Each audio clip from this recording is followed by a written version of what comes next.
welcome back everybody. Hope you guys got a nice treat and something to drink and ready to settle down and hear Zach's wonderful presentation we're looking forward to. I'd like to introduce him first. I first met Zach several months ago, I believe it. Well, last year. I think it was around the same time as the conference. And I think it's really cool that he's doing these videos for TikTok for Sacred Word Publishing, and I'm going to let him introduce himself and talk about his ministry and his family, and also a special surprise that the Most High brought into his life, into his family in the past week and a half. So Zach, are you there? Yes, I'm here. Thank you so much for having me. Right. Thank you so much for coming on our show. Tell us about yourself, brother.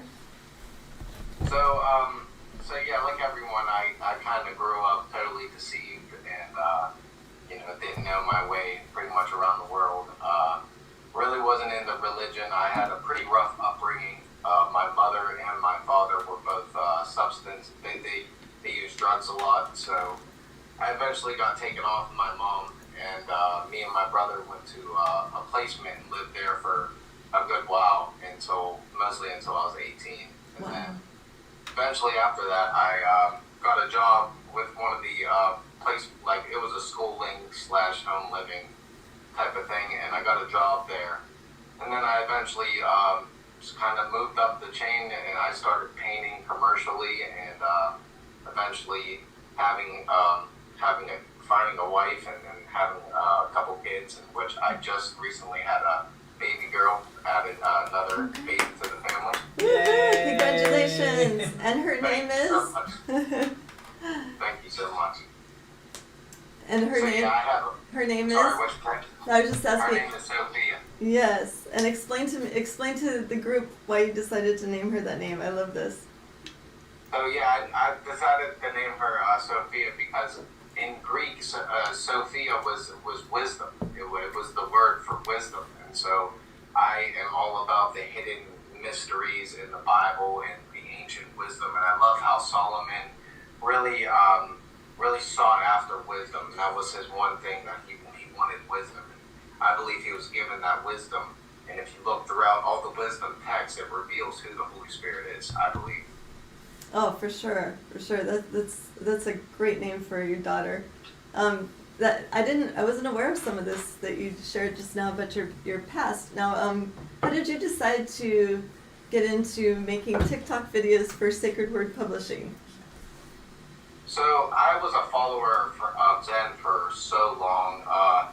It really didn't start out like that. I really started seeing the evil in the world, and I really started noticing that there was these people, the elites, they really worship Satan. And so I kind of ran to the Bible, clutching it with all arms, because I realized that if there's a devil, there has to be a God. And I started reading and started learning, and I started finding out about Rob Skiba, and then I found out about Zen Garcia, and I was just totally watching all their videos. And I started watching Zen probably, this was way before Flat Earth. This was when he used to read from the, I forget, it was the Emerald Tablets of Thoth. He would read the whole entire text out, and I was listening to him back then, and I was accumulating knowledge all throughout my years, and I would speak to people all the time about it, and they were all like, man, you need to go on Facebook or something, do something, or go to these different social media apps and start getting a following. And so I started with the TikTok, and I was pretty successful. I first started with just pictures. I would post pictures of giants in newspaper articles, or just things like that, with a little bit of truth-seeking music in the background. And I really caught the attention of the youth on TikTok, and I grew a pretty big following there. Wow, that's so cool. You've been listening to Zen longer than I have. I'm so bad at tech that I didn't realize that you could chat on YouTube and meet other people on there and connect with Zen and his family and everything until maybe 2019 or maybe 2020. And then just from there, but yeah, before then, you were listening to all of Zen and Rob's shows they did together, like the Book of Enoch, And yeah, I see yes. from beginning to end. Oh, same here. We look forward to those every week. Like that was such an amazing awakening for so many people, and I think that's super cool. You're a part of that too. Yeah, and I really appreciate how you and I kind of work hand in hand when you send me some videos that you did for Sacred Word Publishing. I'll put some of them up on Instagram to showcase your work and also to get new followers on Instagram, kind of an idea of what Zen talks about. And I think it's so important because we're kind of in like a TikTok generation right now where a lot of the younger generation might not watch like a 2-hour show, but they're more than willing to watch a 1 or 2 minute TikTok presentation, right? Exactly, and that's the one thing I realized when I first started getting into it, that this generation can't, or they won't sit there through, for me, it took obedience. I had to, I wanted to learn, so I constantly sat there and listened to 3-hour shows, but this generation, they don't want to listen to that, so that's why I kind of minimized the video. I tried to find points in the videos where Zen, Rob, or anyone else that I post about were like really on fire, and they were, putting a good bit of truth into a little segment, and I would edit it out and throw it on TikTok, and it's been pretty successful. Yeah, and you also do TikTok videos for Nathan Reynolds as well. I think that was one of the first times you kind of maybe started getting to know our family a bit when we were featured on Nathan's channel. Yeah. When we had like a 4.5 hour, talk about a long interview. that was a hard one to edit, but I gathered so many. I had like 20 of them that I sent to Nathan, and I felt bad because it was like 1, 2, 3, 4. But it was such a good show that I had to break it up a good bit. Yeah, no, that was a good one to kind of break down because we were going down rabbit trail after rabbit trail through those 4.5 hours. And it was so ironic because Noble and I had planned to be there for the whole thing, but at the beginning of that interview, Noble and I were on the plane flying back to Hawaii from the mainland, and Isaac just went ahead and started without us. So halfway through the interview, Noble and I come walking in. Started without you. I didn't have a choice. You were late. Exactly. I think he did great. I really do. I think he did great. Thank you. Plus, I really like that you guys brought up the Rod of Wonder and the Garments of Power to Nathan. That was something I've always wanted to bring up to him, just because of how passionate he is about going back to the old ways, and just knowing that Yeshua is going to come back with a rod of iron, and the Garments of Power is just so empowering. Yeah, that was really cool. It was unreal because that was like our first time ever talking to Nathan, because we had hoped to meet him at the conference this past May, but that was when he and Chelsea were having twins, and so of course they're not ready to travel right after that. So we were glad to actually be able to meet him online and then be able to meet you through that. And we've actually met so many other people online just through that one interview that we did with him. And so we plan to do some follow-up ones with him. I think Isaac's actually going to be interviewing him as well. But back to you, Zach. So I'm looking forward to the information. Are you ready to go ahead and start presenting what you have today? Yeah, so the information I'm going to be putting here today is kind of bouncing off of an idea that Rob Skiba presented. I'm going to later get to that, but first we're going to start off with something that I really like. When I first started getting into the Bible, I really like to find scientific evidence that proved that like the Bible was real and that His word was stable and it was actual for what it says. And I ran into this. Well, one of the verses in Deuteronomy 22:11 where it talks about wearing wool and linen together, and it says, "Do not do that." I never really understood why. That was one verse in the Bible that just always I could never understand it.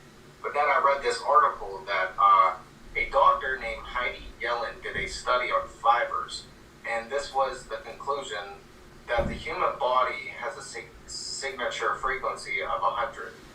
The organic cotton is 100. Therefore, you don't want to wear a garment that is under 100 frequencies, which will lower your frequency. Pretty much will harm. It'll make you harmful. And so, fabrics like polyester, spandex have a frequency of 15. And so, if it's lower than the 100, it will make you have sickness. disease, inflations, all these things are linked to lower vibrational clothing. But superfibers like wool and linen both measure in at 5,000, which is an energy booster, and it energizes the body, and it helps to fight disease. But when you combine wool and linen, they totally cancel themselves out. And no one really knew about this until so-called scientists discovered this in about 2005. But God wrote it about, or he told Moshe to wrote it about 3,000 years ago, somewhere around there. It's just, it's funny that things like that kind of prove the Bible. But also, right around the 18 and 1900s is when textiles started really booming, and they started actually making synthetic fibers. And this is something that we've kind of lost. And this is also why I like to get into Nathan's studies, because he actually gets into the natural fibers of clothing and how he thinks we should go back to it, which I agree. Yep. But also, and if you guys have any questions during this, just jump in. Lisa, I know you're a wealth of information, so I would love your input in any of this. Okay. Also, a verse in Hosea 2:9. Therefore, I will take back my grain in its time, and my new wine in its season, and I will take away my wool and linen, where I've given to cover her nakedness. And now I'm going to jump to a book called Dirty Electricity, and it was around the 1880s, 1800s. Sorry, the 1800s. A Dr. Samuel Milhouse, the scientist who first alerted the world about the link between exposures to electromagnetic frequency fields and humans' disease. And now, what he kind of was talking about in his book is that how right around the time of the 1800s, when we started producing mass electricity, is that it was a dirty form of electricity, and it pumped out a bunch of frequencies. And I really love how you guys sell those frequency blockers. They're awesome, and I love them. I actually bought one for myself that I have on my chain here. It's awesome. I see that. Yeah, thank you. Yeah, no problem. I really want to get one of the Halo ones. I gotta save up for it. Yeah, that's a lot of magnets on that one. That one's, Isaac wears that one to work. Yeah, that's a good one. But if you look in history, like a lot of things happened in the 18 and 1900s that really are concerning to me. Also with this dirty electricity, knowing that Satan was known as the prince of the power of the air, and also Yeshua says that he's seen him fall like lightning. So maybe that could be a correlation. If you've ever seen the telephone poles, the big ones that are going down the highway, they kind of look, the geometrical shapes on them just look wrong to me. I don't know if you guys ever seen them before, but they kind of look a little suspicious. Yeah, I know what you mean. But so also during this exact same time was when they took out the brain and the germ out of the bread, which was, I believe, was living bread, and also Nathan Reynolds talks about this too. But so what happened was, right around the 1900s, they tried to mass produce the bread, and they couldn't because it pretty much got stale, and it got bacteria and stuff on it within the first couple of days.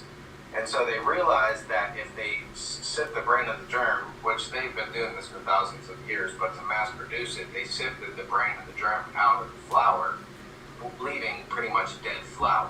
And so they could mass produce it because it was dead. There was nothing living to decay.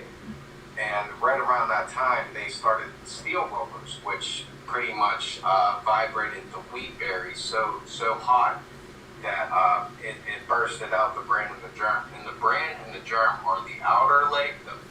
The bran is the outer layer, and the germ is this little inside. It's inside of the wheat berry, and it's like the most nutritional part of the bread itself.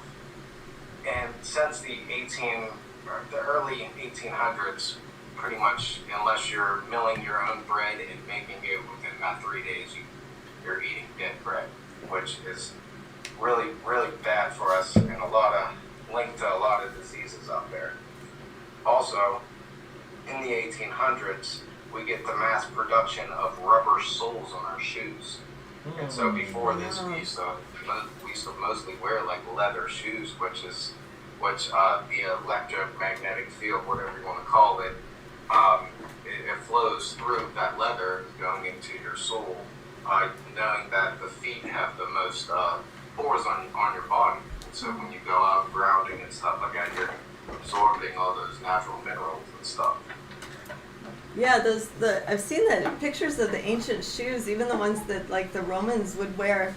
They're leather, and some of them even have pieces of metal kind of integrated in the bottom to do the grounding. Have you seen those? Yeah. Yeah, some had like wrapped around copper, kind of like a coil kind of. Yes, yeah. I agree. The whole push to have everybody putting rubber on the bottom of their feet is definitely part of the agenda, right? Yeah. It's fascinating that rubber is the only thing that like electricity, totally stays away from, and that's just funny that they put it right on the bottom of your shoes, blocking any type of thing that was useful to, given to us by the earth. But so in 1903, the Rockefellers and the Rothschilds take over the schooling industry, replacing herbal medicine.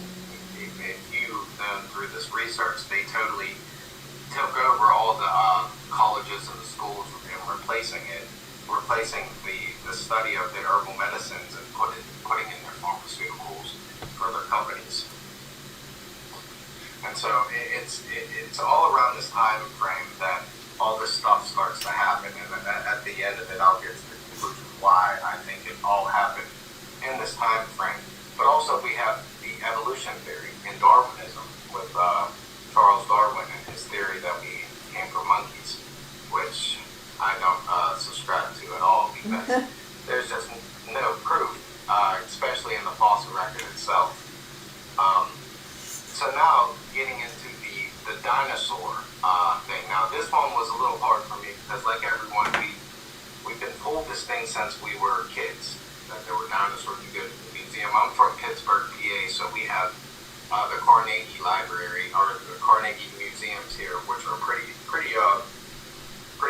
fantastic. The buildings are really nice, old architectural, but they're filled with dinosaur bones. And this was one thing going through my truth journey. I had to come to terms with was, are they telling me the truth about these dinosaurs? Were there really dinosaurs roaming millions of years ago? That's something I had to look out and search for myself. And so the term dinosaur wasn't coined until 1842 by an English paleontologist by the name of Sir Richard Owen. And the dinosaur, the word translates to terrible reptile.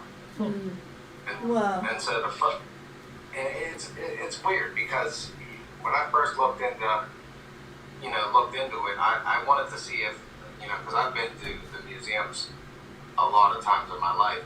I'm like, well, I've seen dinosaur bones, so I know they're kind of real. But then I really started asking questions and seeing if these bones are real. But they're all castings, and they were made.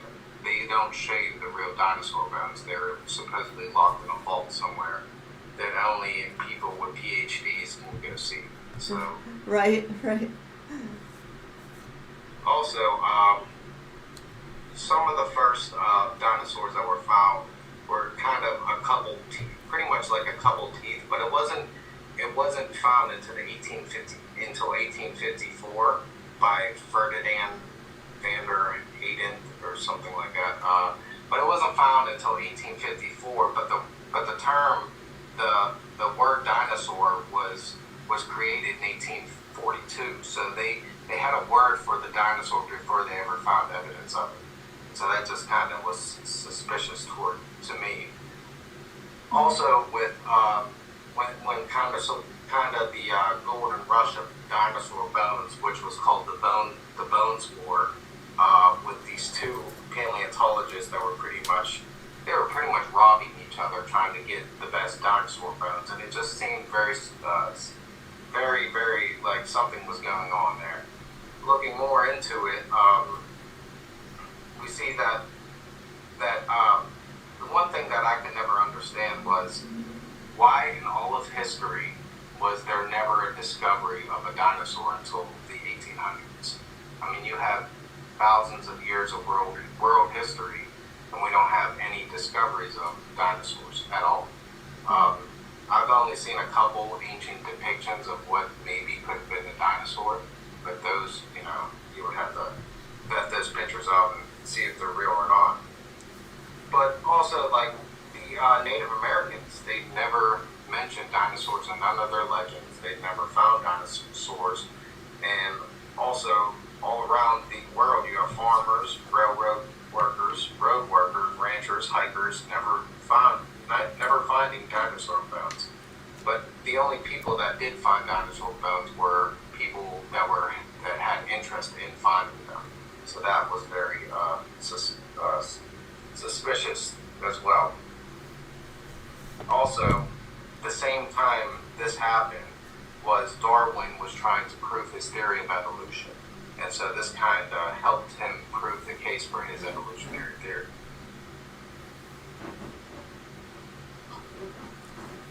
Also, if they ruled the world for millions of years, and yet they're only found in small parts of the world, I mean, I feel like we should be able to find them everywhere, honestly.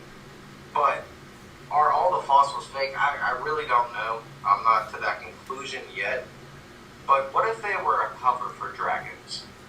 So this is one thing that I had to theorize. Because every single culture has a story of dragons. The Chinese culture literally documents that dragons were real. I mean, we have instances like Marco Polo said during his travels into China, he reported families that were raising dragons up, and they were actually like tying them to chariots and stuff, like training them. Also, Alexander the Great was said to find a dragon in a cave, and his soldiers fought with it. And also, if you know the story of St. George, he killed a dragon. And so, was the Smithsonian deliberately trying to cover up dragons and giving the crowd, the rest of us, this illusion of what they wanted to portray? That's something that I had to take into consideration. Yeah, that's a really good point, Zach. I think of even like you look at the Chinese zodiac, it's all real animals on there except for the dragon, but why would they have a fake animal as part of the zodiac when there's so much evidence that they actually existed? So very good point. Thank you. That's super interesting. Awesome. Yeah, that's just something I had to, because I mean, I've seen so many things that could show proof of dinosaurs, but because even looking at it from a biblical term of view, we only get a couple verses that actually describe maybe what a dinosaur could be. There's other ways you can interpret those verses as well, and they might not mean what they mean. So I've always took that with a grain of salt, but I've always seen that throughout the Bible it's dragons. So I'm like, these things might have been dragons. Maybe they just clipped the wings off of these fossils and just, hey, here's your T-Rex. But T-Rex probably had like 50-foot sets of wings. He could fly off and stuff and breathe fire. Right. And so, and also right around the time of the 18 and 1900s, we had these great wide fires throughout major cities around the United States, and also if you look throughout the world, these great fires that destroyed all these ancient world buildings. What I kind of coined them, or a lot of people do. But these Gothic-looking cathedrals that were beautiful and immense, and looking at the way they were the way that they were built. I mean, we can't do that now in this day and age. I mean, you could possibly say we could if it took the manpower, but in the timeline that they say that they got these buildings done, there's just no way. With horse and buggy, these people are building these things, and they were beautiful. But during the 18 and 1900s, if you look throughout history, there were these fires that broke out everywhere. There was actually a fire in Pittsburgh of downtown that destroyed like half of Pittsburgh. And so I can only imagine what was there before it was destroyed. Oh yeah, for real. There's so many fires documented. I mean, there's even a song. I remember learning this when I was little about the Chicago fires. And so we were just taught all of this in false history in school, and it's hard. We got to relearn everything, right? Yeah, it definitely is. It definitely is. And so, what I kind of came to terms with is that around it seems to me that around the 18 and 1900s, all the old world tech and architect was destroyed, but a new tech that was harmful to humans came about. Also, beliefs that went against the Bible and cosmology, evolution, etc. Right around this time frame, it was like the old world technology, kind of like these cymatic different buildings and stuff like that. These old world technologies were being destroyed so that they can hide it from us. But also there was another pretty much technological jump that we got through, but it seems to me like it's harmful to humans, because if you look at like things that I mentioned earlier, like the bread, you have the creation of dirty electricity, Rothschilds and Rockefellers taking over the schooling, taking out herbal medicine, and all these different theories of, where we live and how our history was. It seems that it was an orchestrated thing that they were pushing. And plus the technological boom during the 19 and 1800s, when we went pretty much from horse and buggy to flying planes in about 100 years.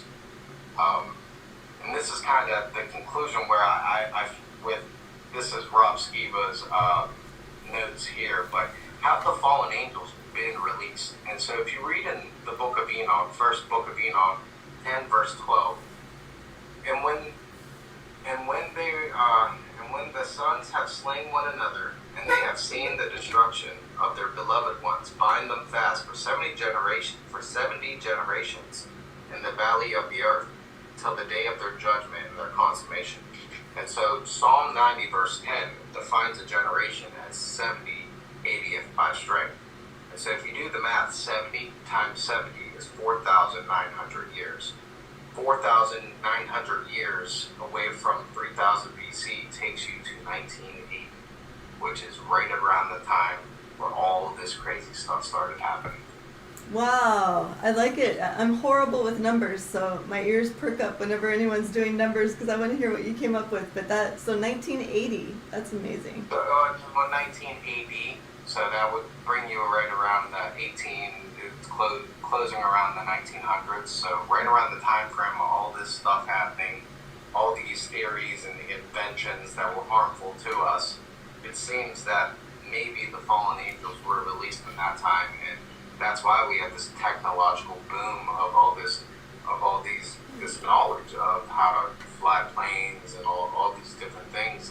Because if you look at the world history, it took us 100 years to get from horse and buggy to flying planes, but what happened, why didn't any of the ancients figure that out? I mean, I do believe that there was an old world knowledge that is lost to today, but I do think some families around the world still have that old world knowledge.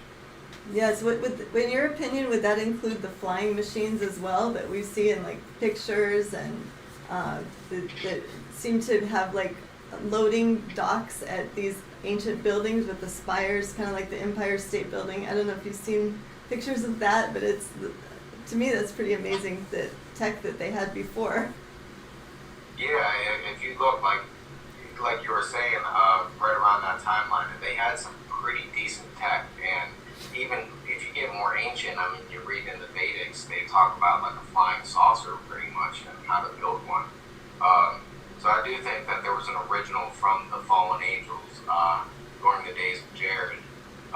When they fell, I do believe that they gave knowledge to people, and that knowledge, carried through history until I believe the release of the fallen angels around the 18 and 1900s, and then we got reintroduced with new technology, kind of, so to speak, or it was just hidden and it was just released again. Yeah, I agree. I think I'm interested to hear more of your studies on this. So you can please continue. Yeah, so I kind of ended it out with if the fallen angels have been released, then where does that leave us? Well, I urge you to look into Rob Skiba's Ephraim Awakening. Now, if you look into his Ephraim Awakening, he breaks down all these verses that show that the kingdom of sorry, I don't have any notes on it, but his conclusion is pretty much that during the 70 years that Israel was exiled outside of Israel, they were cursed for not repenting, and there was that the tribe of Judah I think it was the tribe of Ephraim never repented, and so they got 70 times their judgment, and their curse was lifted in 2009 and 2010. And so Rob Skiba believes that God's people woke up around that time frame, and if you look at the truth movement, it blew up around that time frame. Like Rob Skiba was really onto something with this Ephraim Awakening and the release of the fallen angels. I really do think he was. Yeah, I agree. His research and his presentation is so valuable. I'm so glad that we're able to still access that today, and Yes. on different levels. Even though I know a bunch of his videos have been taken off YouTube, you can still find them on other, like Rumble, I believe, and maybe BitChute. I think is some of they put his videos on some other platforms that aren't quite as harsh with censoring. But yeah, his research is. If any of you have not looked at Rob Skiba's channel, you can go back and you can look at his playlists. Even here on YouTube, they still have a bunch of his stuff up, but you'll find even more if you go to the other platforms. Yeah, even now, I mean, I'm still learning stuff from his research.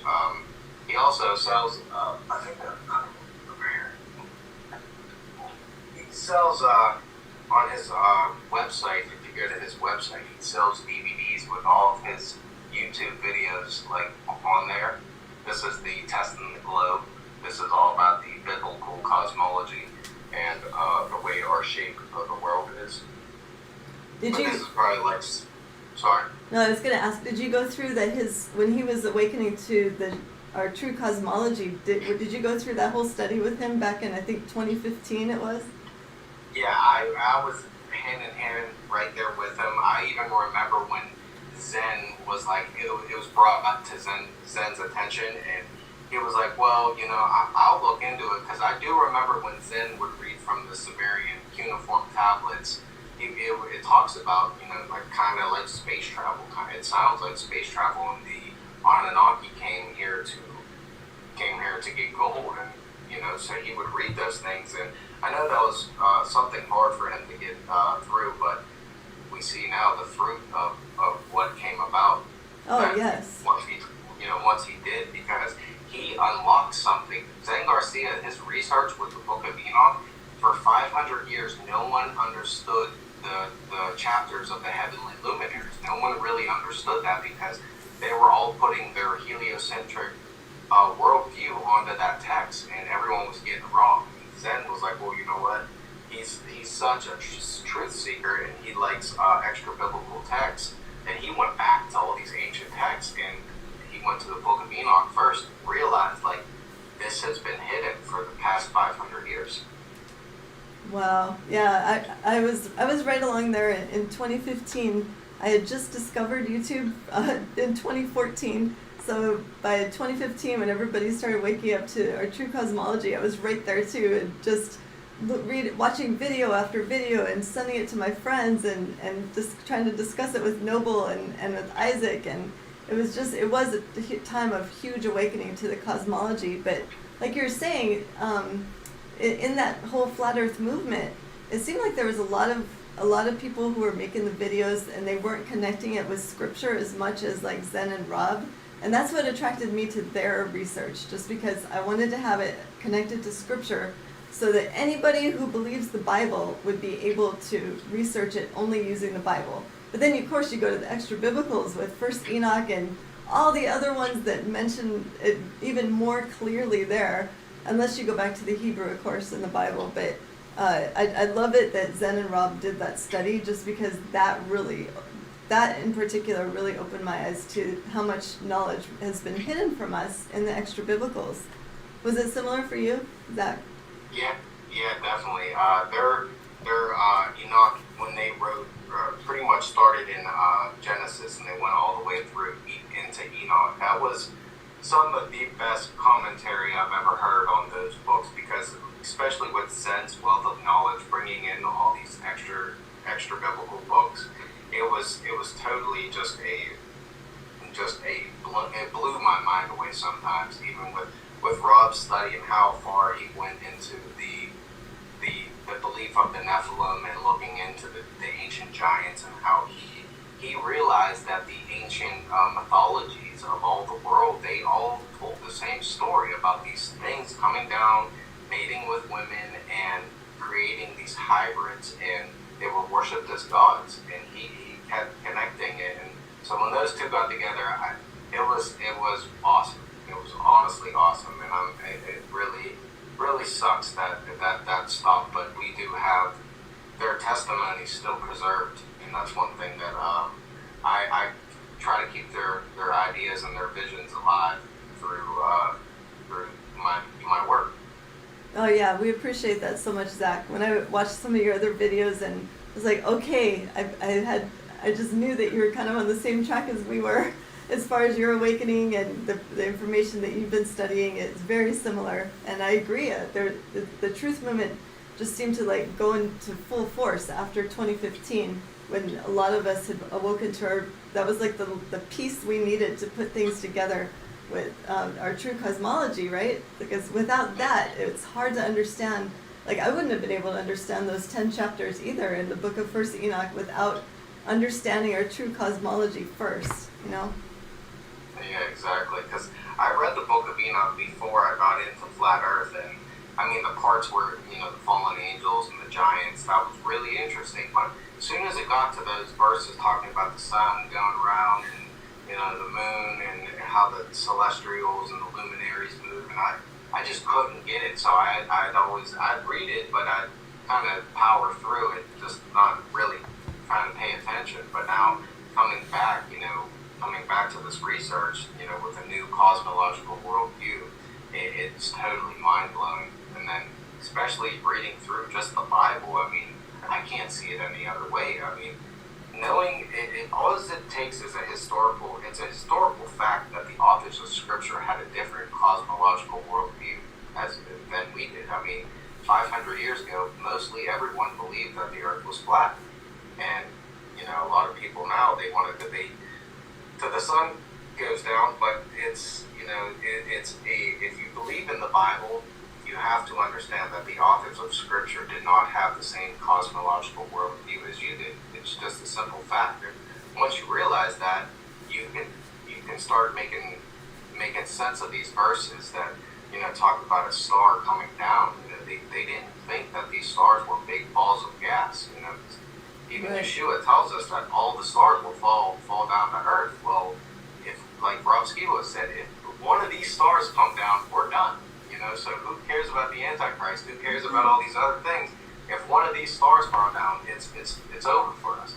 So our cosmological worldview is not aligned with Scripture. Therefore, it's like a eisegesis, where we're planting things into the text that it's just not there. Yeah, exactly. And I also want to bring up even the research from so-called, well, he is a scholar, and we highly respected him, the late Dr. Michael Heiser as well, who Noble has read his book. We both read his books. Noble listens to his teachings quite frequently. But even though he wouldn't come out and directly say that, yes, we do not live on a spinning ball, he would always bring that up. He even was behind that artwork that we see of the Hebrew Oh yeah, conception of the universe. Logos Bible. That was Dr. Heiser. So he would Yeah, always say, logo software. yeah, he was one of the head. He was the head guy for the translation department of Logos, and he would even though he would never say we live on a flat Earth, he would come out and say, well, the ancients all believed that this is what our cosmos looked like, and so he would always go to that particular piece of art and show it, and then Noble and I would be, when he's trying to explain, he actually has some teachings on our cosmos and what the Hebrew conception of it was, and when he's teaching this, Noble and I are always in the background going, oh, he's a closet flat earther, he's a closet flat earther. Because working for some company like as prominent as Logos, you're not going to come out and say something like that, because it's all educate, it's all PhD guys, they don't want to hear that for the most part. Yeah, I loved Dr. Heisner's his research. I mean, especially with the Council of the Gods, that was amazing. Looking into that stuff. But yeah, with his research into the cosmological worldview of the authors of Scripture was phenomenal, because he came to it and with he dropped all of his beliefs and just said, okay, I'm going to look at the text and what does it say? What is it telling me? What did the authors of Scripture believe? Right. And I don't agree with his conclusions, because he believed that I believe they coined a term for it and it escapes my mind, but they believed that God didn't want to reveal the true nature. He pretty much didn't want to correct these dumb farmers and he pretty much claimed that. And that's one thing that I disagree with, because I don't think God would continue a lie, if you know what I'm saying. Yeah, that's yeah. Something I don't think that he would do. No, But I agree with you. Rob Skiba always brought up that picture, and he got in trouble a couple of times. They actually came after him, Logos Bible software. They're like, hey, you can't do this, and he was like, well, it's on your website for free, so you're using it, so why can't I? It's just, Yeah. I'm getting more attention on it, that's why. Yeah, exactly. And Dr. Heiser uses that particular depiction in quite a few of his talks. And it's so, to me, it's kind of hilarious, because he's trying to explain that they used to believe this, everybody used to believe this. In the past 100 years, it's drastically changed. It's like, and you don't believe this, but you're like a Hebrew language guy.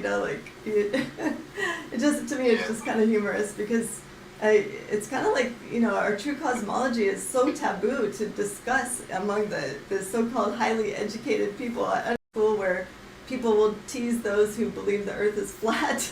That must have stuck really hard in a lot of people's minds, because Rob really got a lot of flack for that. It was sad to see how the educators treated him. Yeah, it was. I look at it like this, because there's a lot of really smart people that it just glazed over, and you can see even, because I've been in the truth community for a while, and you can see like these great researchers that have been in the truth community for so long. Once Flat Earth came out, they kind of they pushed themselves in their own little group and stayed in that group instead of looking into what we believe. They just kind of said, oh, that's a little too taboo for us, but they were already into some taboo things. But you could really see that that transition, from looking into all these different things and then Flat Earth coming into it. I really like to use biblical cosmology, because that word Flat Earth just makes people run. Yeah, but, I agree. You got to word it right, or otherwise people will be like, "Oh, you're one of those flat earthers, aren't you?" yeah, it's a little hard, but even you could bring it to them at a scientific view at it, and just like with water, the properties of water will always find its level, and that's a physical thing that you can prove over and over again. And go out to, you guys live right, Yes. You guys live on an island, so you're always looking out at the ocean, and it's flat as a pancake. Yeah, exactly, and especially when you can see on clear days when they don't spray us like crazy over here. Early in the morning, I've had friends take pictures for me through their zoomed lens on the north shore of Oahu, and they can see Kauai very clearly, and it's 100 miles away from the beach, sitting on the beach. That's amazing, because I've seen pictures on TikTok, and like a lot of TikTok flat earthers will use use that picture in their videos and talk about that. How like I forget how the distance and how much it should be under the curve, but it was astronomical. Just like, if you go and look on the Guinness World Record of the longest photo shot, it's like a ridiculous 700 miles or something like that. But Wow. what these photos, these high zoom lens cameras that we have now can actually see, it's amazing. Wow. Yeah, I went out and got one of the Nikon P900s. I wanted to do my research, and then I had some issues trying to work the camera in the first place, had to reread all of the different instructions, but we were able to use it and get some pretty good shots in. But like I said, it's hard when it's not clear. Like when they spray us at night almost every night now, and so we have to, in order to see things at night, you have to kind of go through the chemtrails and hope you're going to have a clear night or clear early morning anyway. But yeah, so that's part of our awakening as well with our true cosmology. And I agree, I like to call it true cosmology as well when I'm talking with people about it. Yeah, because if you look at some people that just don't get it, there's a verse that escapes my mind, but it says, God's going to send a delusion on these people that don't love the truth. If you don't love the truth, this delusion, it's like scales over your eyes. You're not going to see it until you really start loving the truth. And I believe that loving the truth is like literally obeying His word and reading what it says. And Yes. if you go through Genesis, it doesn't depict a spinning ball flying through space at these astronomical different directions. And then we could look up and observe the North Star. For thousands of years, people have been using this as a navigational point, and it's never moved. It's just, none of it makes sense. All of our senses tell us that we're living on a flat, non-rotating Earth, and that's just how I look at it. And even with Rob in this video, because I think this video right here, it's like 60 hours of all his pretty much, Wow. or 20 hours worth of content, and this is his. In here, he really cracks down on the firmament. How that's just like a nail in the head kind of thing. To really get this down is the firmament. How the Hebrew people believed that it was hard. There was a hard structure above us, and it's hard to get your mind around it because we've been taught that there's an ever expanding universe and that the possibilities are endless. But we're kind of like in a prison, so to speak. I mean, it's a very big, beautiful prison, but it's mostly a prison. It looks like for the fallen angels that were trapped down here with us. Yeah, I agree. With that depiction. And Zen has some good books out on that too. His Firmament and Vaulted Dome of the Earth, that's another good one. You mentioned the Flat Earth to Decrypt the Book of Enoch, another excellent one. He's got that Flat Earth trilogy. I'm trying to remember the name of the third one. But yeah, if anyone is interested in buying some really thorough and amazing books, go to sacredwordpublishing.com and look for the Flat Earth trio, and I would get all three. We sold out of those pretty quick at the conference when I was running the booth for them, and it's amazing how so many people are even still waking up to this concept. Yeah, I've been trying. My library, you can kind of see it a little bit in the background. It might be a little far away, Yeah. but I have a lot of Zen Garcia books. I was having a good, with work and everything, for a couple good years, so I definitely I was buying a ton of books. There's a bunch of books that he keeps. I mean, Zen's real quick with coming out with books. So Oh, yeah. There's a bunch that I really want to get.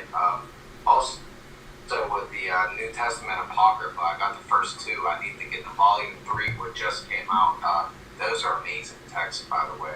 Oh, definitely. Those are amazing. Definitely. I've been using those to teach kind of off and on here in our channel, and the information that has been held back from us for so many years is just, it would have been nice to know all this information, about the infancy gospels, about how each apostle wrote a gospel. Basically, we don't just have to deal with only a few in the New Testament.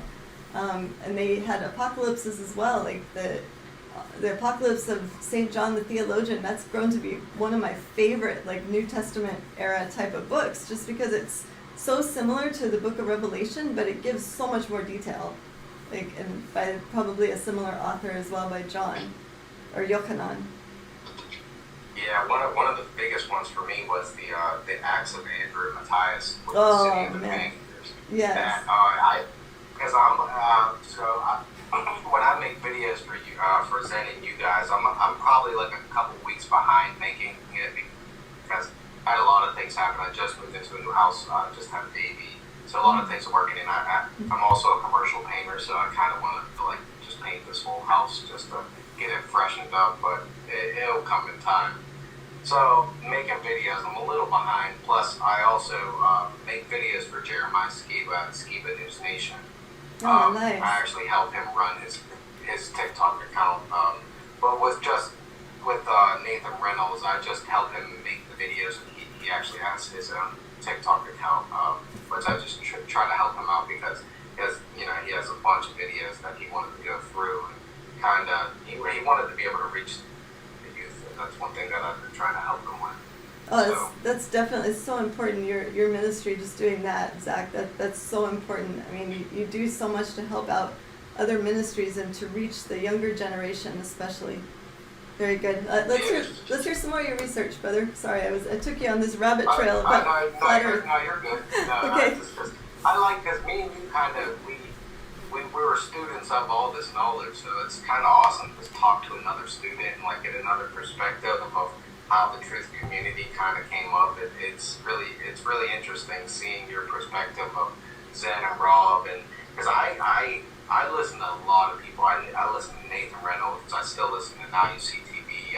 I listen to a lot of channels, and Ellie Marzulli, Stephen Quayle. I listen to a lot of channels, and I try to share them. That's one thing that on my platform I try to do. I try to be a beacon for truth seeking.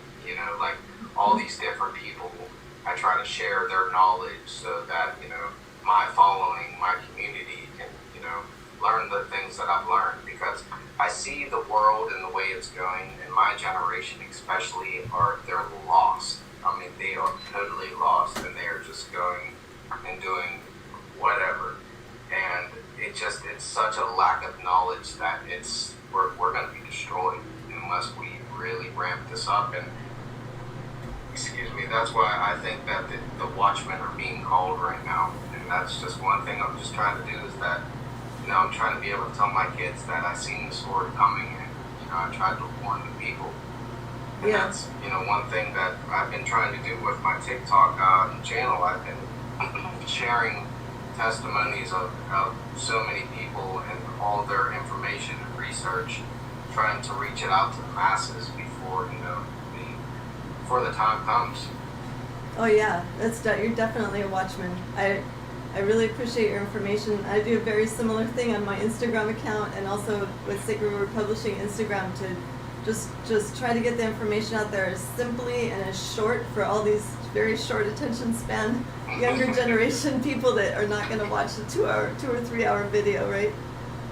Yeah, because I was one of them. It was hard for me to sit there, because I send videos of people, my friends. I'll send videos to them like, hey, if you want to get this, watch this video. And they're like, how can you sit there and listen to that? I'm like, dude, it's interesting to me. It's like it's a hunger for truth. It's something that I've always been interested in. I've always liked mythology and history, and I've always loved Greek mythology.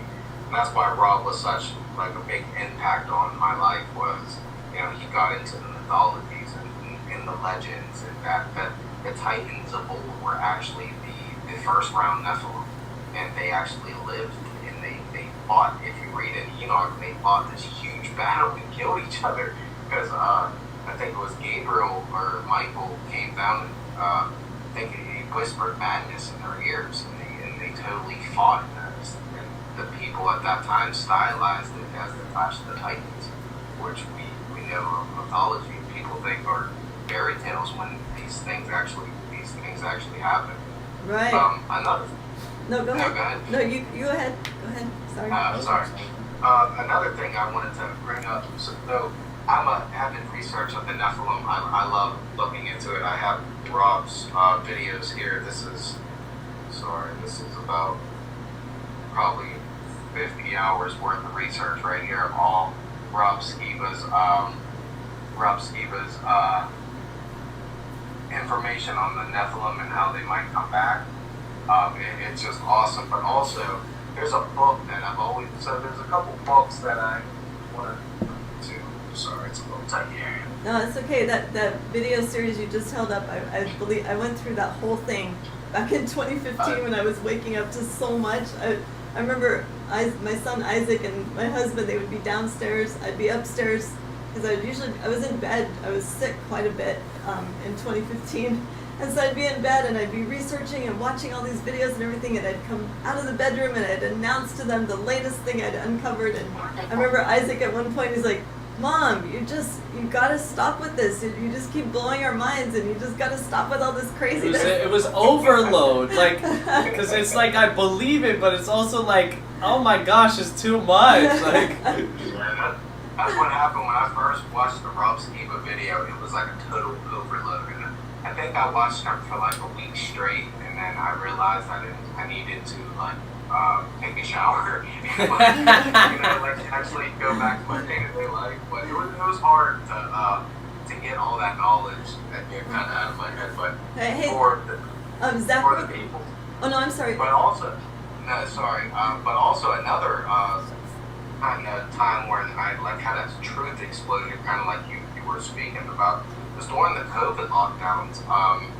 There was a mass influx of new information kind of about the so-called Pizzagate. I don't want to get us banned here, but there was a bunch of people who pretty much thrown out all this research, and it kind of was led by that movement Q.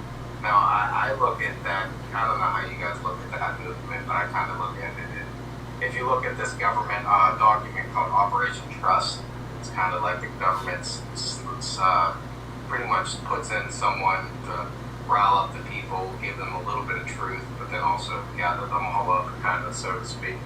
But they were putting out good information in the beginning of it, and it was all concerning the Hollywood elites and what they were doing behind closed doors. So that was another time that I had a bunch of like truth just slam me right in the face, kind of, so to speak. Yeah, I wanted to ask you, Zach, real quick.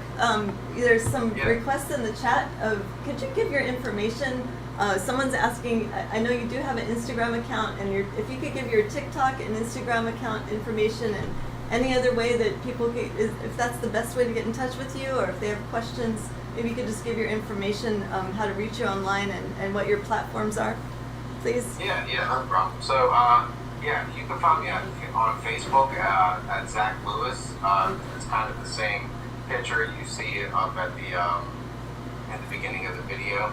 I'm also on Instagram at Zach Lewis. I really don't post much on Instagram. I tried to merge my Facebook with my Instagram, but I'm not very tech savvy at all. For some reason, I got TikTok. For some reason, I know how to do that. But any other app, I'm kind of horrible at. I'm also at TikTok at zlewis7770, and you can find me there. And I also have a couple backups on TikTok as well at zlewis777. It's like a _2, 3, and 4. I have about 4 backups, and then also I run the Skiba News Nation, and I run the Sacred Word Publishing TikTok for Zen Garcia and Justin as well. Thank you, Zach. No problem. Did you want to take a short break before you go into the rest of your information, or are you pretty much good to go from here? I mean, it's up to you guys. If you want to take a break, good. Let's keep going. Let's keep going. Just take as many water breaks as you need to in between, and everyone's excited to hear your information here. Awesome. So so for like Giant 101, if you really want to get into the giants and stuff like that, I would recommend these books. This is Giants on Record by Jim Rivera and Hy Newman. Now this goes through about thousands of newspaper articles of the giants that were discovered in North America all throughout the 18 and 1900s, and it is rifled with information. can kind of see I kind of got a lot of post-its here. Wow. But there was one that was very interesting in this book that, because I live in Pittsburgh, Pennsylvania, and that's kind of in the upper regions of the Appalachian Mountains, kind of, so to speak. And so there was this mound that's recorded in this book here, and it's called the Keys Rocks Mound. Now, it was the biggest mound in Pennsylvania.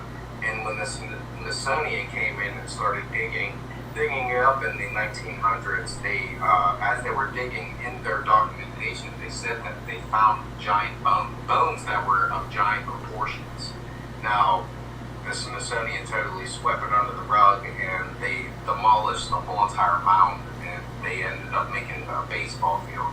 And if you go on my TikTok, you could actually see a video that I did where I went down and filmed where this baseball field was, and I kind of walked back along the trail, and you can kind of go behind the baseball field, and there were actually like littler mounds, kind of looking like Indian burial graves, all along the back side of it. So they destroyed one big mound in the middle, but it looked like it was surrounded by little mounds.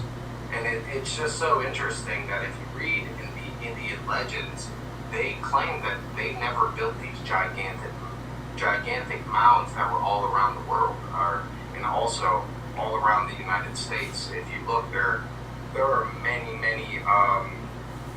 mounds that are all throughout the United States. And if you look into the mound builders themselves, they don't know about who they were and where they went. They kind of lived during a period of time and disappeared. But there's a couple other books that go into the Indian legends and how the Paiute Indians, they believe that, or not they believe, but their legends tell that they fought these giants, these red-haired giants, and they actually stuffed them into that cave, that Lovelock cave, and they burnt them down into there. And the one granddaughter of the chief that tells us this information, she actually had a necklace that was given to her by her grandfather that had red hair. And they took hair from these giants because these Indians, they were getting cannibalized, and they got sick of it, so they gathered up all the tribes and they totally went after these red-haired giants that were cannibals. But so in the research of giants, you can look at this book. This is a great book for giants. This is Giants on Record. Another one is by Fritz Zimmerman, the Encyclopedia, right here, of the ancient giants in North America. This is a great one. Fritz Zimmerman does a great job in his information. He's actually pretty good friends with L.A. Marzulli as well. And I think Zen had Fritz on a way back when. Yes. About his book of the Illuminati Bloodlines, I believe so. Yes. But also, so one book I could never get was, so Steve Quayle wrote this book called Genesis 6 Giants. And every time, so back in the day when I first started getting into it, the book was probably around $35. And if you go on Amazon now and look at it, it's about $300 to $400. It's ridiculous. But I found one. I found one for like $60. It was used, and I got it. Wow, awesome. Congratulations. We got that too when it was $35. I was so happy we got it. My goodness. Oh, nice.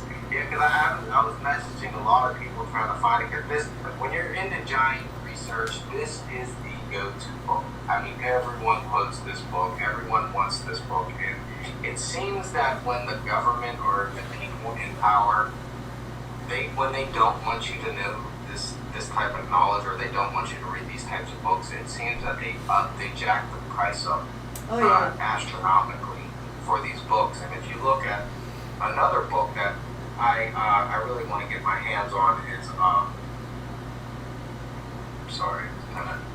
it's a Russ Dizdar book called The Black Awakening. I want to get that too.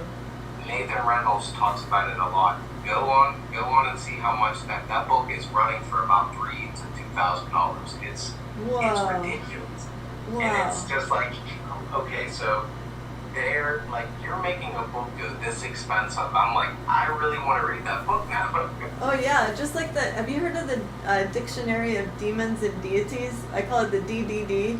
It's about Yeah. 4 inches thick and it's a hardback, and it's kind of like a college type book. But they now UCTV has referred to it quite a bit. Dr. Heiser uses it quite a bit, and we bought it like maybe 5 years ago or 6 years ago, and it was only $45, and now Oh, wow. now it's over 500.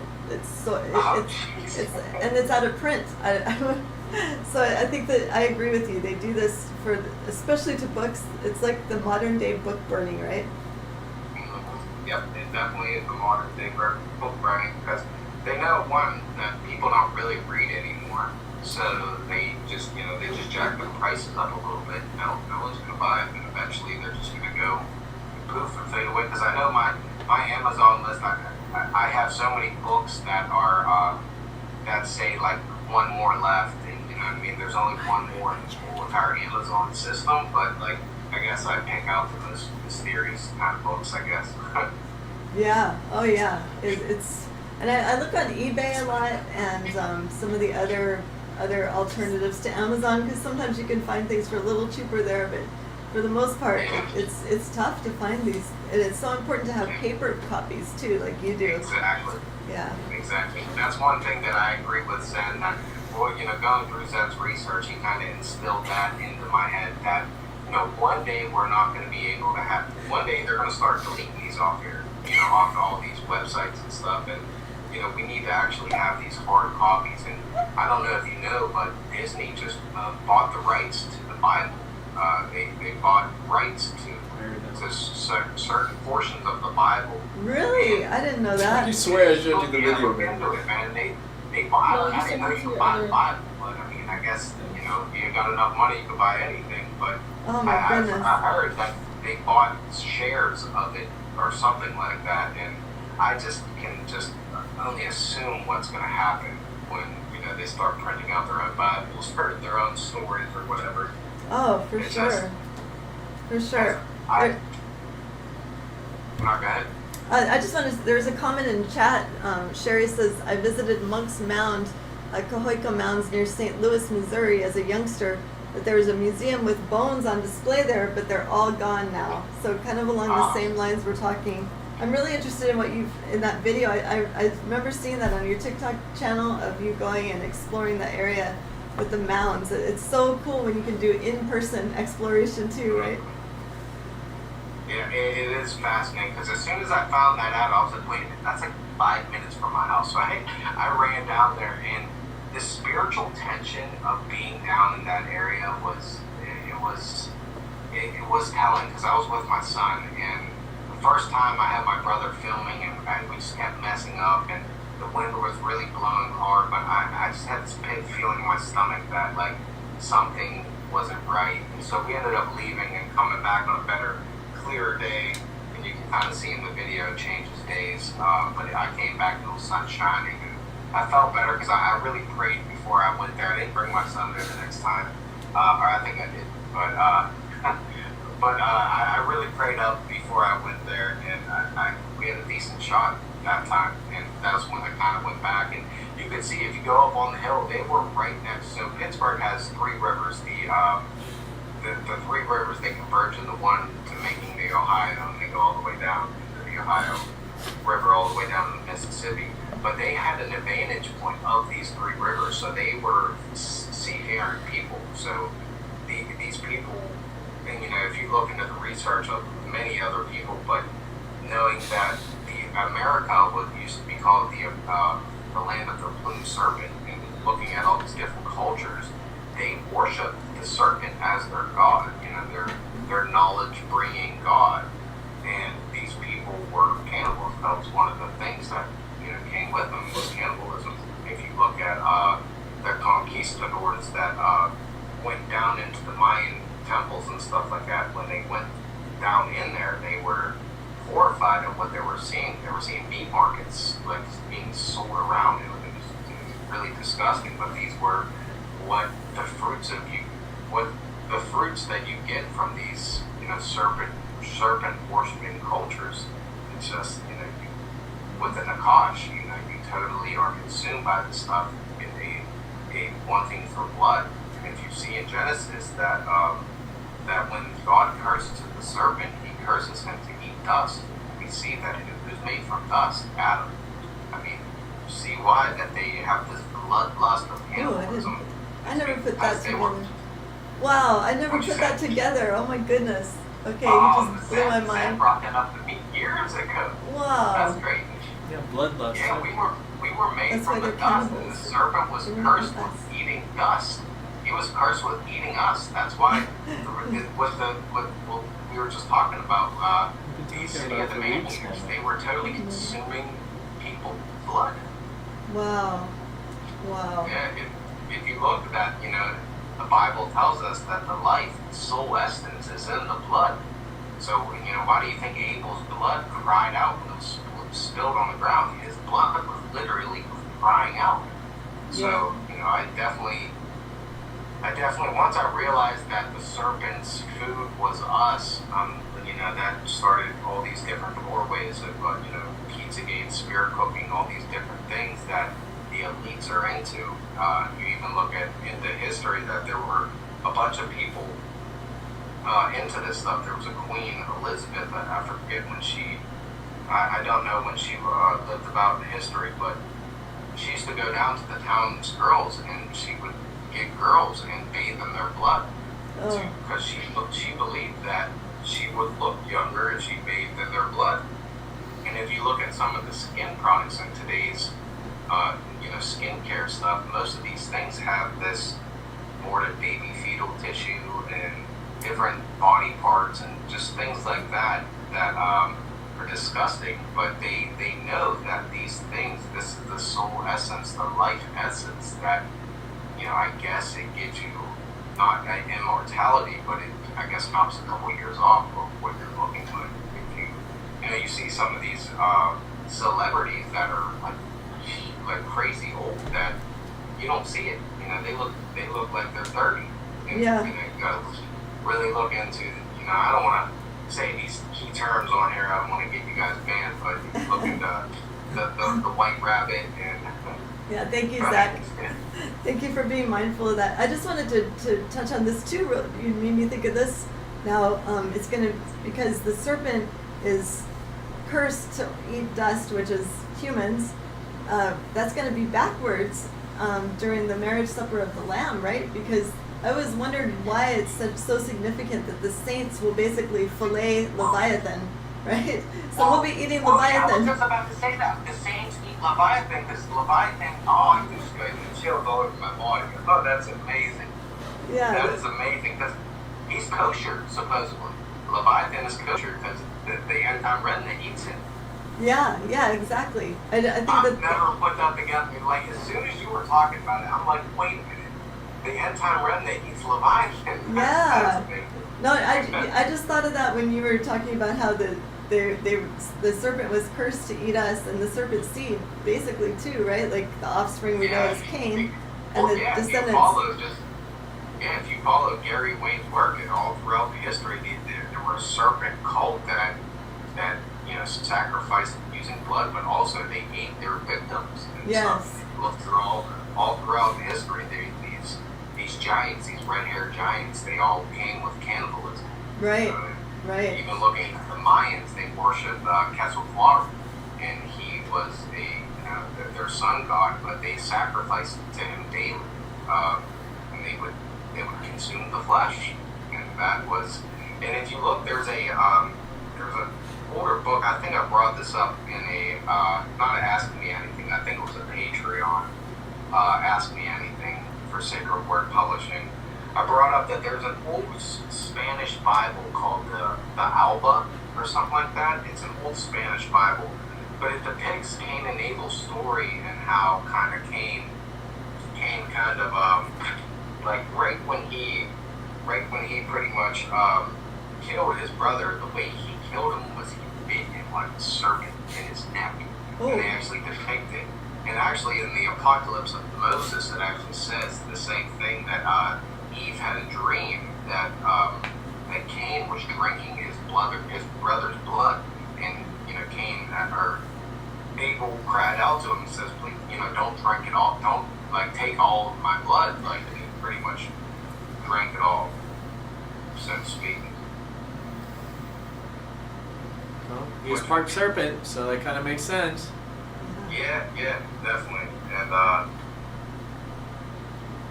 mean, if you look through all throughout the historical account, it fascinates me of how people in history that worship these different cults, that they lean more towards these ideologies of cannibalism and blood drinking and stuff like that. And then you look into modern day witchcraft and stuff, and what these people are doing behind closed doors. It's all the same stuff. It's just like Solomon said, that nothing is new under the sun. Everything that has been done will be repeated. These endless cycles. And I think that this stuff still happens behind closed doors. I mean, even hearing Nathan Reynolds' testimony, I mean, that's just a confirming witness to me that this stuff really does go on. And it's disgusting, but we need to stand strong and need to shout this stuff out to the rooftops. And I've heard Nathan Reynolds' his testimony a while back, and I started getting into the whole TikTok thing. But I'm really eager and really ready to help him with his fight, because his testimony is so powerful, empowering, that it makes men want to be men, and it makes you want to go out and do these things. His testimony is so powerful. So I'm very thankful that I can help him with his journey. With his journey as well. Yeah, that's so important that he gets his story out there, because he's literally being kind of hunted, even at this time, and they're still being. I mean, and I don't think that it'll stop. But the more support he has with prayer and with those people like you who help to get the word out about his information he has to share. I mean, it's like one of a kind almost.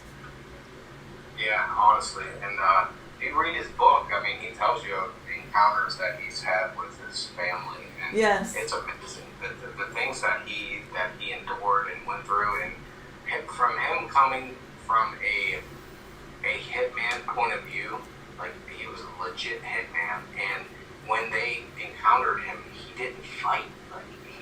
That was one thing because when I first came into this belief, I was kind of like a doomsday prepper. I would prep for the end of the world. I took out $10,000 in debt and bought ammos and guns, because I really thought that the world was going to end.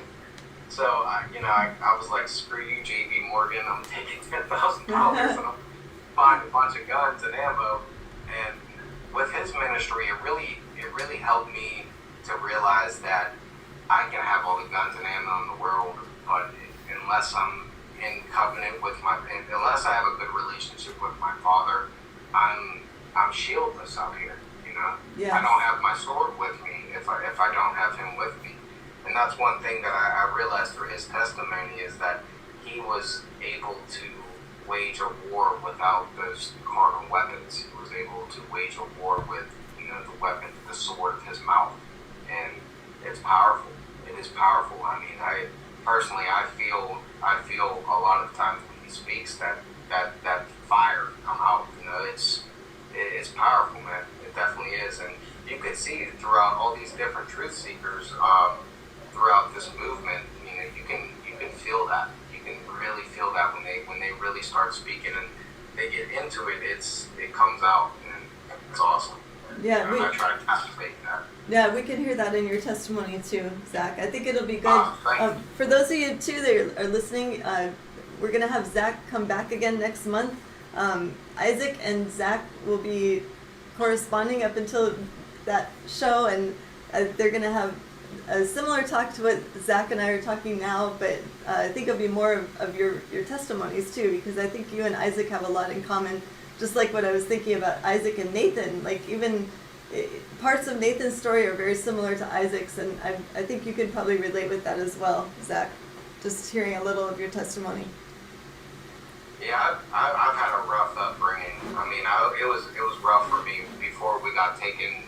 It was rough in placement, but before we got taken, there was, weeks we didn't have electricity. There was, weeks with no gas. We didn't really have food in the house most of the time.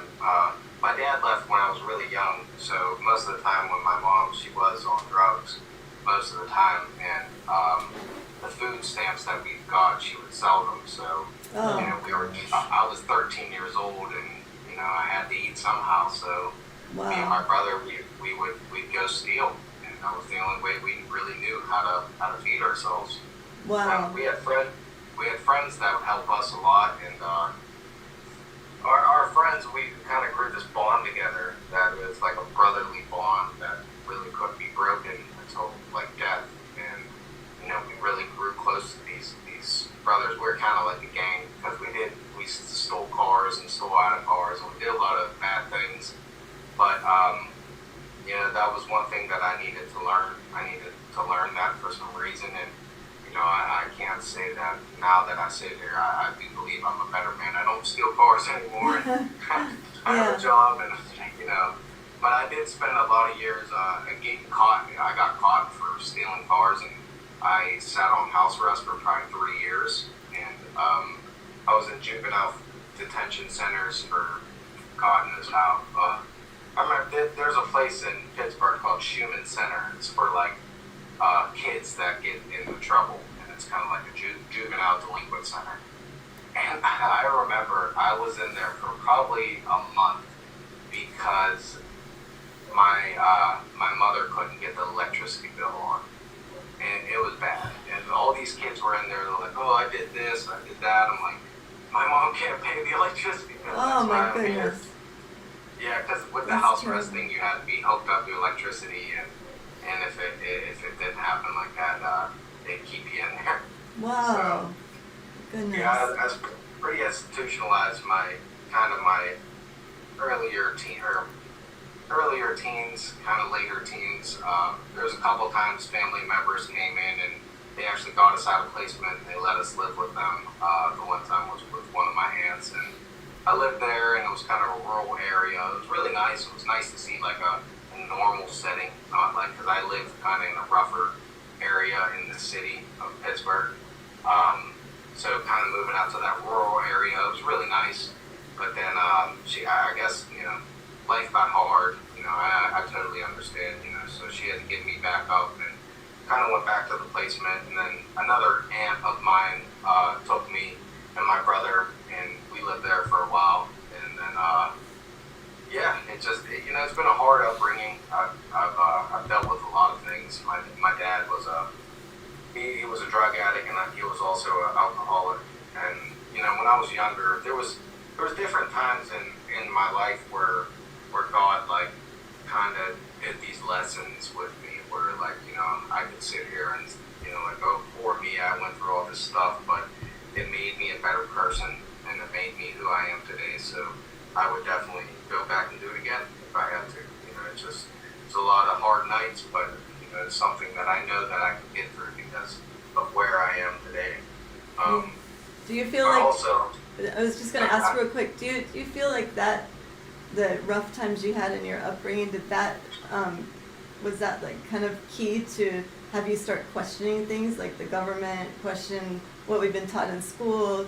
Was that kind of, you think, part of your awakening? Oh yeah, definitely. I mean, I was always, you could ask any of my friends and family, I always had some type of weapon on me. I always wanted to be able to protect myself, and I love knives, I love axes, and I'm always having some type of weapon on me. But for some reason, I felt like I needed to protect myself because I was never able to protect my own self, and no one was really there to protect me. So, going through all that, and then now learning that all I need is my father to protect me, and that's all I really need. I mean, I could literally, I could stand in front of 1,000 people and not be afraid at all. As long as God is beside me, no one can stand against me. Amen. Knowing that, I slowly started to realize that I didn't need this stuff. That the weapons and all these different things that I wanted to guard myself with. I didn't need those at all. As long as I had my father, as long as I was in with my father, I was untouchable for him. And yeah, it definitely brought me on the path of truth of where I am today. I mean, a lot of things, you gotta question. You're living on the streets and you really can't eat. You gotta be able to discern different people and discern different things that are going on. And I kind of feel like I was built indestructible. I'm literally made to go through anything. I mean, I've been through a lot of different scenarios that not a lot of people can say they've been through, and I survived them, and I went through them, and I'm living better than I was, and my life has really progressed in a better way. I found a wife. I have 3 beautiful children. I've just bought a brand new house, and things are really working out for me. But I know that one day I'm going to have to run back to the wilderness, where I have this calling to me all the time to just go back to the wilderness. And if you look throughout the Bible, every time the Israelites got in trouble or some type of thing happened,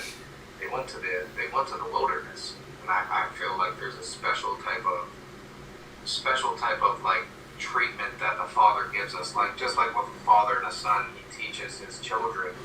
And if you looked at the Israelites when they were in the wilderness, they were totally just being pounded in their head, taught, how to fight, how to survive, and how to live, how to be men. And that's one thing that I'm very eager to get to. But I also know that He has me in the thick of it. He has me right in dead smack in the center of the city, and that's just where I'm going to be until He calls me out. Yes, amen. I believe that He has all of us right where He wants us for now, and we'll see what happens during the tribulation, I think. But it's always good to kind of have a plan, right? To kind of have like a backup plan, and in case we're not able to live in our houses that we have now anymore, and to have the skills that you've learned when just being on the street. That's very valuable, I think. I think you and Isaac are going to have a great conversation in a few weeks, discussing and comparing notes, basically, about what it was like to be raised in the system for a part of your life. Yeah, I mean, it wasn't easy. I mean, I bet his story wasn't easy as well. But I mean, there was definitely times where I totally wanted to run, but they gave me the option of running as well. There was some places where unlike juvenile detention center, that was kind of a lockdown scenario where they put an iron door and lock you in at night. But the group homes that I was in, the placements, they had the door open. They said you could run, but the cops are going to pick you up. You're going to go to Schumann, and you're just going to get processed all the way through, brought back right to us. So I always kind of looked at it as I could have ran away. My older sister, she did run away. She was about 16. When we got sent to placement, she ran away, and she had friends, and she made it all the way to 18, living on the streets. And wow.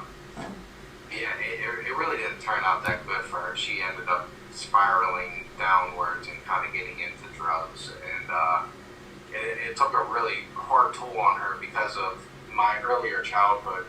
When we were kids, my dad wasn't really around, so my mom had to raise us. She wasn't, the best mother. She wasn't the best mother in the world, but she still was my mom. Right.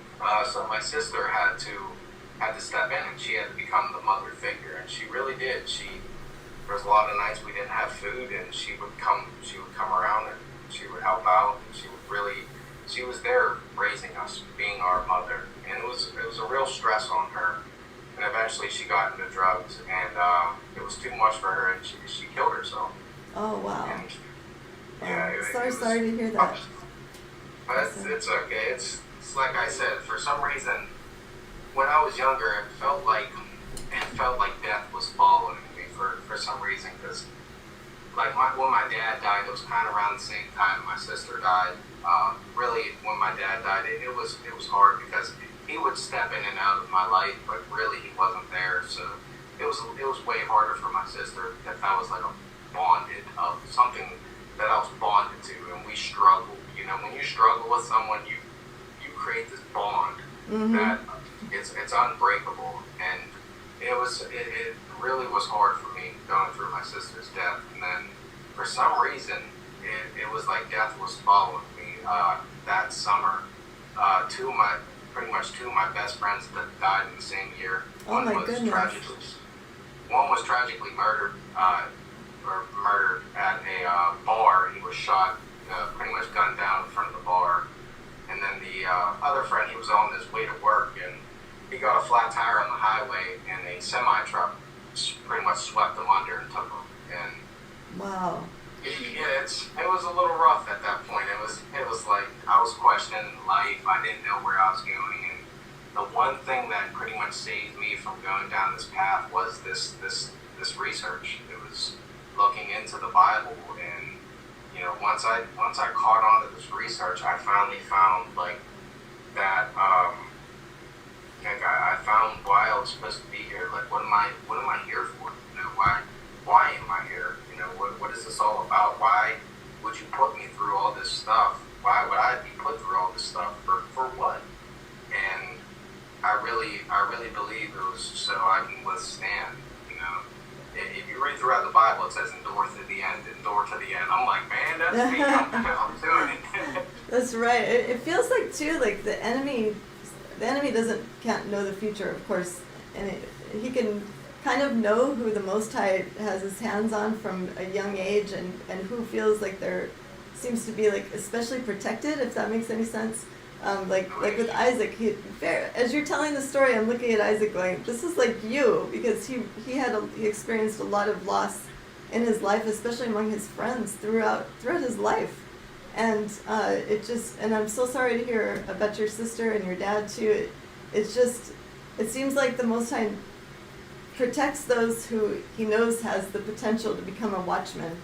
And Satan somehow knows that too, or he sees the extra protection, and it seems like the Satan will definitely come against those who he thinks could like have an amazing role in the end times, or in their life's purpose. I mean, against all the saints for sure, all the believers, that everyone who's a part of this group, it seems like they definitely have their work cut out for them for the Most High, and especially in the end times. It seems like I don't know. What are your thoughts on that? No, definitely, you're 100% on. I mean, God gives his toughest battles to his greatest warriors. Yes, that's what I believe. That's a good way to say it.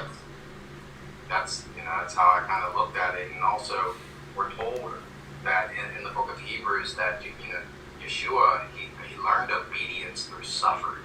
So that's like, oh, that's amazing.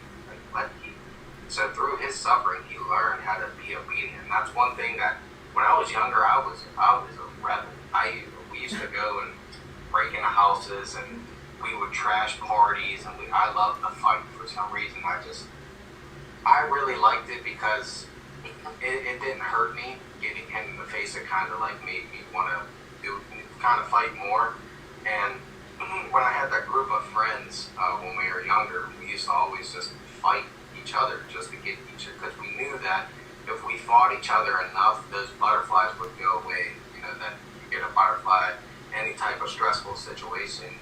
Well, if you do it enough and enough and enough, eventually those will go away. And so we wanted to kind of be unstoppable, and we used to beat the crap out of each other. Oh. And one thing I never realized that like there was times we would like mostly hit in the chest area. If you hit in the face, you got to stop the fight and then let the other guy hit you in the face to get it back. But there were some things where like when me and my friends were fighting, I would like lift my chest, like my arms up, and just let them go to town. I didn't care because I liked it.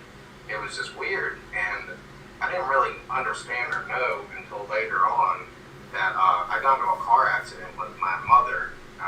She might have been under the influence, I really don't know. But I went to the hospital, and they gave me an x-ray, and they were looking at my ribs, and they were asking my mom, they were like, how many times has he broken his ribs? And she was like, he's never broken his ribs. And they're like, oh no, his ribs have been broken about three to two times.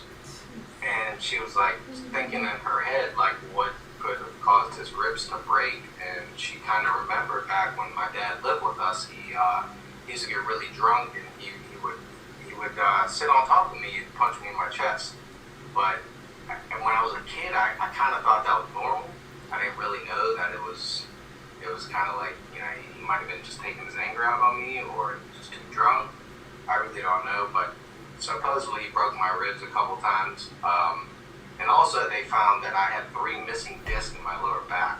So the doctor was like, he was like, dude, your back's gonna be, you know, ruined when you're older.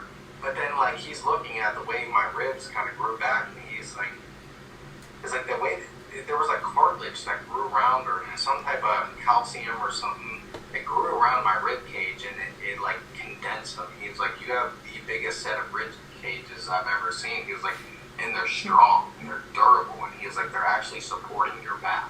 Wow. And so like through all that bad stuff happening, it was like, it was a blessing. It was a hidden blessing from God. Like, okay, you're gonna go through some stuff, but you know, really, you know, I mean, it's gonna help you out at the end. Well, here, this is a quick snippet of what God told Isaac a week before he became a quadriplegic. I don't know if you've heard that part of his testimony, but he's a... I had. That was amazing, bro. So Isaac, say that what God showed you in that vision, very similar to what Zach just said. Oh yeah, I guess it kind of was, huh? Well, he was just like, I'm going to put you through something, but I'm not going to tell you what it is, but just trust me and you'll get through it. And the glory will go to him. Yep. So he told him that in a vision, like a week before the accident. And Isaac told me this, and I'm just thinking, okay, I'm not sure where this is going from, but I hope it's not something horrible. And so he knew right away, as soon as the accident happened, he said, "This is it. This is going to be used for his glory," and it definitely has. That's what my latest book is on his whole life. But thank you so much, Zach. I think we're going to wrap it up here, and then I know you have some more things to share. So if you can save that for the next time when you come on our channel, and I'm so glad that you've agreed to come on again in a few weeks. And everyone has just really enjoyed hearing you speak, and in the chat, everyone has really awesome comments, and they're just saying that yes, that whole story about you being a survivor, and it just really speaks to a lot of people here that are part of our fellowship. So I think that everybody is excited to have you back. I know that Isaac will definitely be ready to talk to you a little more about his story. Now he's heard parts of yours, and I think that, would you mind closing us out in prayer, Zach, and then we'll be ending class? Thank you so much. Yeah, definitely. Sorry, someone's calling me. I might have went out. Can you still hear me? Yep. Yes, we can hear you. All right, awesome. Father God, we thank you for everything. We thank you for bringing us all together. We ask you to keep our doors open, Father, that people may continue to come into our study and our fellowship, Father. We thank you for sending your Holy Spirit down upon us so that we may see things clearly, and we may do the things that of your will, Father. We thank you so much for letting us come together, and we ask you to letting us please continue to keep coming together like this. And we know that eventually one day we won't be able to come together like this, Father. So we thank you for that, and all praise goes to you, Father. And I know that this life is not the best. It may seem difficult, but he's refining us. You know, you're definitely refining us, Father, and I thank you so much for that. All praise be to you, and I pray to you in the name of Yeshua. Amen. Amen. Thank you so much, Zach. Thank you guys, everyone, for joining in our fellowship today, and look forward in a few weeks. Zach will be back to share more of his testimony and some more amazing information that, like he's been sharing today. And just thank you. Give all the glory to the Most High. And thank you again, Zach. You have a wonderful evening. I know it's pretty late where you're at right now. Sun is just going down over here in Hawaii, so it's still a little bit late here. But I just want to say goodbye to everyone, and we'll see you guys all next weekend. You'll be meeting, or is that next weekend? Yes, not next weekend. Isaac You got somebody else. I don't know what's going on. Okay. Yeah, so we have a different person, but Zach will be on in a few weekends from now. So to all of you out there, thank you for joining with us today, and a big shaloha. Bye. Bye, everyone. Shaloha. See ya. Thank you, Zach.